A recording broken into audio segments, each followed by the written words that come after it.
आप सभी का अपने इस हिंदी सारथी RS क्लासेस YouTube चैनल पर स्वागत है। मेरी तरफ से आप सभी को सप्रेम नमस्कार। हमारा आज का पाठ है उत्साह अट नहीं रही है। यह पाठ कक्षा 10वीं की हिंदी पुस्तक क्षितिज में संकलित है। इस पाठ के लेखक हैं श्री सूर्यकांत त्रिपाठी निराला जी।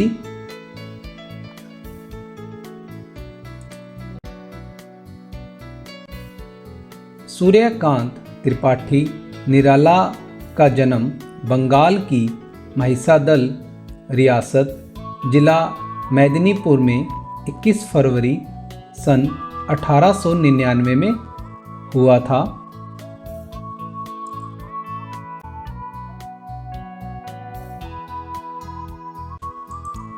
सूर्यकांत त्रिपाठी निराला जी का सन 1961 में प्रयागराज उत्तर प्रदेश में इनका निधन हो गया था।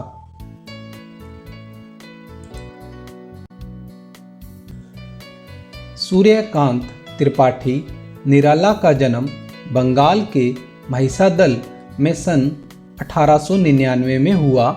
वे मूलतः गढ़ाकोला जिला उन्नाव उत्तर प्रदेश के निवासी थे।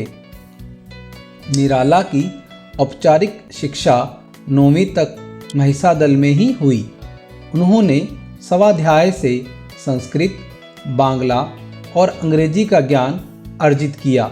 वे संगीत और दर्शन शास्त्र के भी गहरे अध्येता थे। रामकृष्ण परमहंस और विवेकानंद की विचारधारा ने उन पर विशेष प्रभाव डाला। निराला का पारिवारिक जीवन दुखों और संघर्षों से भरा था। आत्मीय जनों के असामयिक निधन ने उन्हें भीतर तक तोड़ दिया। साहित्यिक मोर्चे पर भी उन्होंने अनवरत संघर्ष किया। सन 1961 में उनका देहांत हो गया। उनकी प्रमुख काव्य रचनाएं हैं अनामिका, परिमल, गीतिका, कुक्कुरमुत्ता और नए पत्ते। उपन्यास, कहानी, आलोचना और निबंध लेखन में भी उनकी ख्याति अविस्मरणीय है। निराला रचनावली के 8 खंडों में उनका संपूर्ण साहित्य प्रकाशित है। निराला विस्तृत सरोकारों के कवि हैं। दार्शनिकता, विद्रोह, क्रांति, प्रेम की तरलता और प्रकृति का विराट तथा उदात्त चित्र उनकी रचनाओं में उपस्थित है। उनके विद्रोही स्वभाव ने कविता के भाव जगत और शिल्प जगत में नए प्रयोगों को संभव किया। छायावादी रचनाकारों में उन्होंने सबसे पहले मुक्त छंद का प्रयोग किया। शोषित, उपेक्षित, पीड़ित और प्रताड़ित जन के प्रति उनकी कविता में जहाँ गहरी सहानुभूति का भाव मिलता है, वहीं शोषक वर्ग और सत्ता के प्रति प्रचंड प्रतिकार का भाव भी।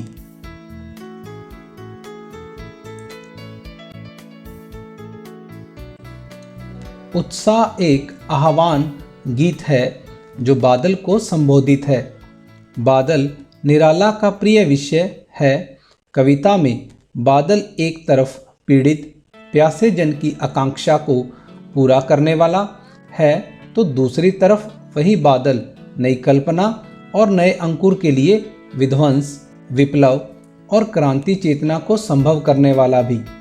कवि जीवन को व्यापक और समग्र दृष्टि से देखता है। कविता में ललित कल्पना और क्रांति चेतना दोनों हैं। सामाजिक क्रांति या बदलाव में साहित्य की भूमिका महत्वपूर्ण होती है। निराला इसे नवजीवन और नूतन कविता के संदर्भों में देखते हैं। अट नहीं रही है कविता फागुन की मादकता को प्रकट करती है। कवि फागुन की सर्वव्यापक सुंदरता को अनेक संदर्भों में देखता है। जब मन प्रसन्न हो तो हर तरफ फागुन का ही सौंदर्य और उल्लास दिखाई पड़ता है।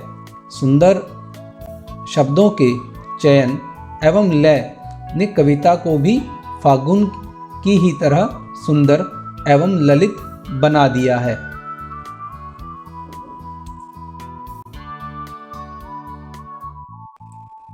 सूर्यकांत त्रिपाठी निराला जी द्वारा रचित उत्साह कविता का भावार्थ इस प्रकार है कि बादल गरजो, घेर घेर घोर गगन धाराधर ओ। यहाँ पर सूर्यकांत त्रिपाठी निराला जी बादलों को संबोधित करते हुए कहते हैं कि हे बादलों, तुम गरजो। समस्त आकाश को, सारे आकाश को तुम घेर घेर कर, यानी कि आप इस आसमान को, इस गगन को चारों दिशाओं से घेर लो और फिर मूसलाधार वर्षा कर दो। ललित ललित काले घुंघराले बाल कल्पना कैसे पाले। आगे कवि जी कहते हैं कि हे बादलों, तुम बहुत सुंदर हो। तुम्हारे जो स्वरूप है तुम्हारा वो घुंघराले काले बालों के जैसा है। जिस प्रकार छोटे बच्चों का पालन पोषण किया जाता है, उसी प्रकार तुम्हारा पालन पोषण हवा ने किया है और तुम्हारा स्वरूप काले घुंघराले जैसा है। हम देखते हैं कि जब आसमान में बादल घिर जाते हैं तो वो घने सघन होते हैं, घुंघराले होते हैं। एक बादल दूसरे बादल से चिपका रहता है, जिससे ऐसे प्रतीत होते हैं कि वो घुंघराले बालों के जैसे हैं। विद्युत छवि उर्मे कवि नवजीवन वाले, वज्र छिपा नूतन कविता, फिर भर दो बादल गरजो। आगे कवि कहते हैं कि तुम अपने हृदय में, विद्युत छवि उर्मे, अपने हृदय में तुमने विद्युत बिजली की शोभा धारण की हुई है। तुम अपने जल से इस धरती को नव जीवन देने वाले हो, नया जीवन प्रदान करने वाले हो, तथा तुम्हारे अंदर वज्रपात की शक्ति भी छिपी हुई है। तुम इस संसार को नवीन प्रेरणा एवं नवीन जीवन प्रदान करने वाले हो। हे बादल, तुम गरजो। इस काव्यांश में संस्कृत से जुड़े हुए शब्दों के साथ खड़ी बोली का प्रयोग किया गया है तथा इस काव्यांश के अंदर यह एक आह्वान गीत है जिसमें बादलों का आह्वान किया गया है कि वो आकर धरती को नया जीवन प्रदान करें। अगर हम शिल्प सौंदर्य के अंतर्गत इस काव्यांश को देखते हैं तो इसमें यह विशेष बात रहती है कि इसमें ओज गुण है। घेर घेर घोर गगन, इस पंक्ति के अंदर अनुप्रास अलंकार का सुंदर प्रयोग, घेर घेर घोर गगन में अनुप्रास अलंकार का प्रयोग किया गया है तथा बाल कल्पना कैसे पाले, इस पंक्ति में उपमा अलंकार का प्रयोग हुआ है। विद्युत छवि उर्मे कवि नवजीवन वाले, नवजीवन, नवजीवन शब्द में रूपक अलंकार है। अब हम आगे वाले काव्यांश का अध्ययन करेंगे।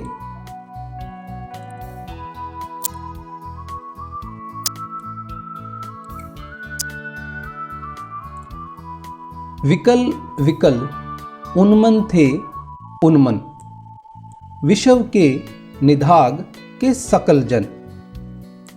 कवि जी आगे कहते हैं, बादल को संबोधित करते हुए कहते हैं कि हे बादलों, गर्मी की तपन के कारण सारी धरती के लोग व्याकुल तथा बेचैन, उदास हो रहे हैं। विकल विकल अर्थात सारे लोग व्याकुल अथवा बेचैन हैं, उदास हैं। विषव के निधाग निदाघ से अभिप्राय बहुत ज़्यादा गर्मी पड़ना। सकल सभी जन लोग अर्थात विश्व के सभी लोग बहुत ज़्यादा गर्मी होने के कारण बेचैन तथा व्याकुल हैं। आए अज्ञात दिशा से, अनंत के घन, आए अज्ञात दिशा से अनंत के घन, तपत धरा जल से फिर शीतल कर दो बादल गरजो। आगे कवि जी कहते हैं कि इसी समय बादल सीमाहीन आकाश में, न मालूम तुम कौन सी दिशा से आकर छा गए हो। कवि जी कहते हैं कि अनंत के घन, अनंत से अभिप्राय जिसकी कोई सीमा नहीं होती, अज्ञात दिशा की घन बादल, न जाने कौन सी अज्ञात दिशा से आप आए हो। तप्त धरा जल से फिर, तुम बादलों इस अपनी बारिश के द्वारा तपी हुई धरती को, तप्त धरा, धरा से अभिप्राय धरती, तप्त धरा को अपने जल से फिर शीतल कर दो और इसकी जो गर्मी है इसे दूर कर दो और धरती को शीतलता प्रदान करो। हे बादल तुम गरजो।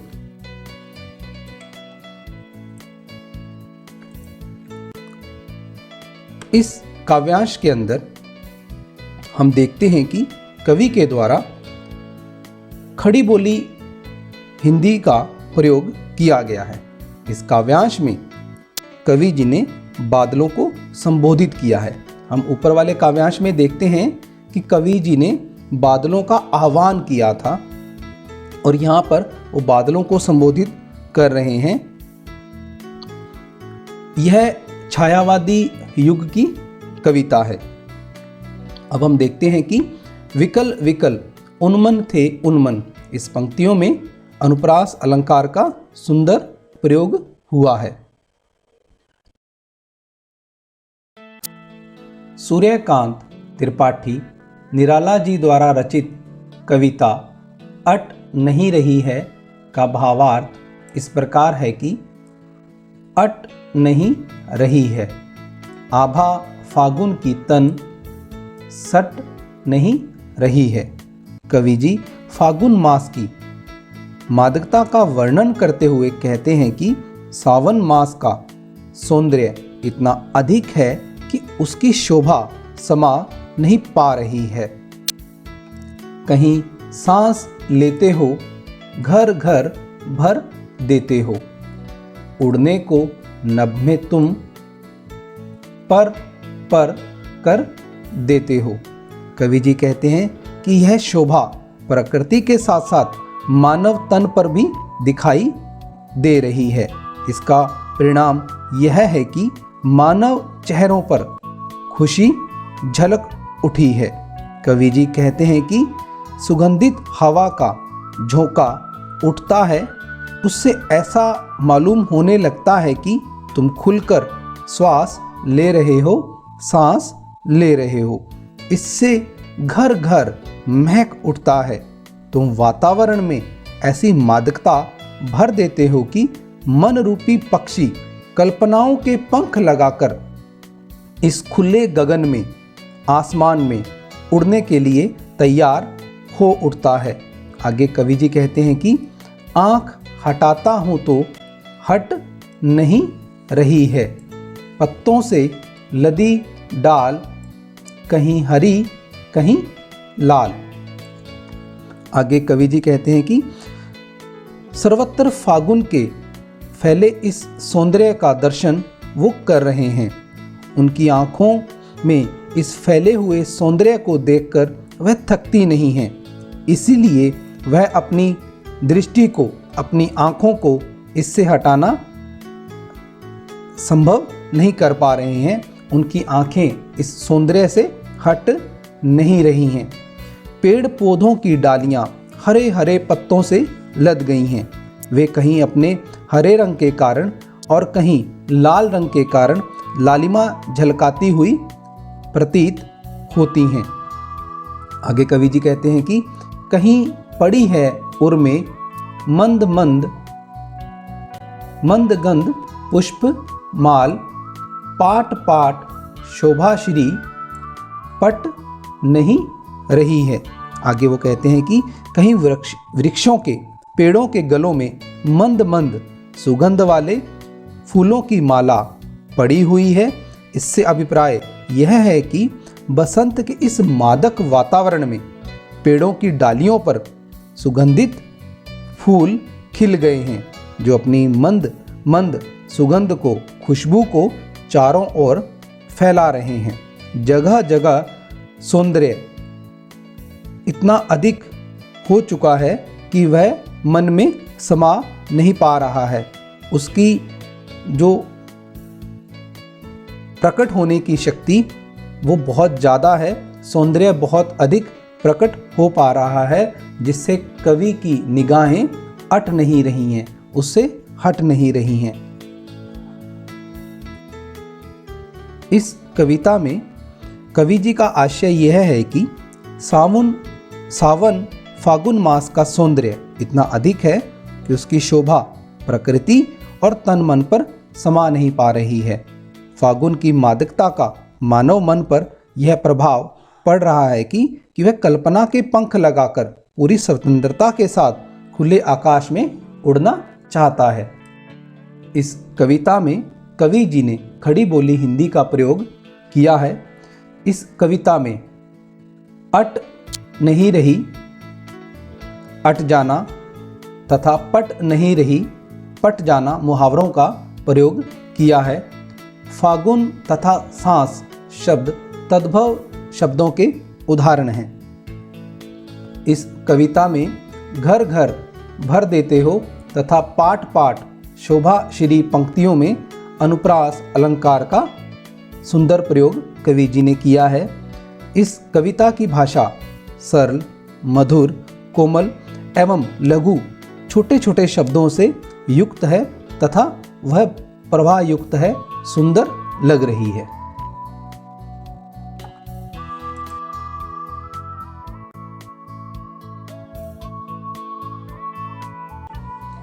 इस पाठ की मुख्य शब्द संपदा है धाराधर बादल, उन्मन कहीं मन न टिकने की स्थिति, अनमनापन निधाग गर्मी, सकल सब सारे, आभा चमक, वज्र कठोर भीषण, अट समाना प्रविष्ट, पाट पाट जगह जगह, शोभा श्री सौंदर्य से भरपूर, पट समा नहीं रही है। इस कविता में भी निराला फागुन के सौंदर्य में डूब गए हैं। उनमें फागुन की आभा रची गई है, ऐसी आभा जिसे न शब्दों से अलग किया जा सकता है न फागुन से।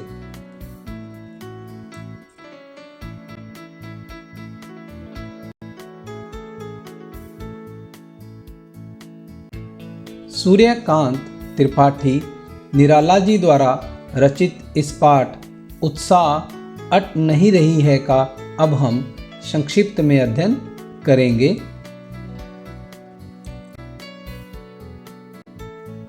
सूर्यकांत त्रिपाठी निराला जी द्वारा लिखी गई उत्साह कविता एक छायावादी कविता है। इस कविता में बादलों के माध्यम से मानव के उत्साह का वर्णन हुआ है। कवि जी का मानना है कि बादल अपने उत्साह से सारे गगन को घेर लें। वे काले घुंघराले बालों से सुसज्जित होकर सुंदर बनकर मन में विद्युत छवि को धारण कर लें, अर्थात किसी संघर्षशील कवि के समान जन जीवन में नया उत्साह भर दें। वह समाज में गरज कर बरस कर नव जोश का संचार कर दें। इस संसार की पीड़ा और ताप को हरकर नया जीवन तथा शांति प्रदान करने का कवि ने बादलों के माध्यम से संदेश दिया है। उनकी यह कविता संसार को नया जीवन देने वाले बादल और कवि को कहा गया है, क्योंकि जहाँ बादल वर्षा करके गर्मी से तपी हुई इस धरती, प्यासी धरती को नया जीवन हरियाली के रूप में प्रदान करता है, वहीं उत्साह का संचार करके निराश और हताश लोगों के मन में नई उमंग और जोश का संचार करता है। उनकी अट नहीं रही कविता का भावार्थ इस प्रकार है कि उनका सार इस प्रकार है कि कविता में फागुन मास की मस्ती और शोभा का मनमोहक वर्णन हुआ है। फागुन की सुगंधित वायु से, खुशबूदार वायु से समस्त वातावरण ही नहीं, घर घर भी महक उठते हैं। इस प्रकार फागुन के झलकते इस व्यापक सौंदर्य से मन कल्पनाओं के पंख लगाकर खुले गगन में स्वतंत्र उड़ने को तैयार हो उठता है। इस सौंदर्य को देखकर आंखें थकती नहीं हैं। पेड़ों की डालियां नए नए हरे हरे पत्तों से लद जाती हैं। वे कहीं हरी तो कहीं लाल आभा सुंदरता झलकाती हुई प्रतीत होती हैं, दिखती हैं। प्रकृति फूलों से भरपूर हो उठती है, जिसे देखकर ऐसा लगता है कि मानो सब जगह शोभा ही शोभा, सुंदरता ही सुंदरता बिखरी हुई है और फागुन की मस्ती संभाले नहीं संभल पा रही है। यह सब सौंदर्य होली के आसपास प्रकृति में दिखाई देते हैं। जैसे इस काल में वातावरण सुहावना हो जाता है, सर्दी का प्रभाव समाप्त सा हो जाता है, खेतों में खड़ी फसलें पकने लगती हैं, प्रकृति का वातावरण मादकता से पूरित हो जाता है और मन में उमंग और उत्साह भर उठता है। इस प्रकार से यह दोनों कविताओं का सार है, जिसे सूर्यकांत त्रिपाठी निराला जी ने इन कविताओं में बहुत अच्छी तरह से अपनी भावनाओं को प्रकट किया है।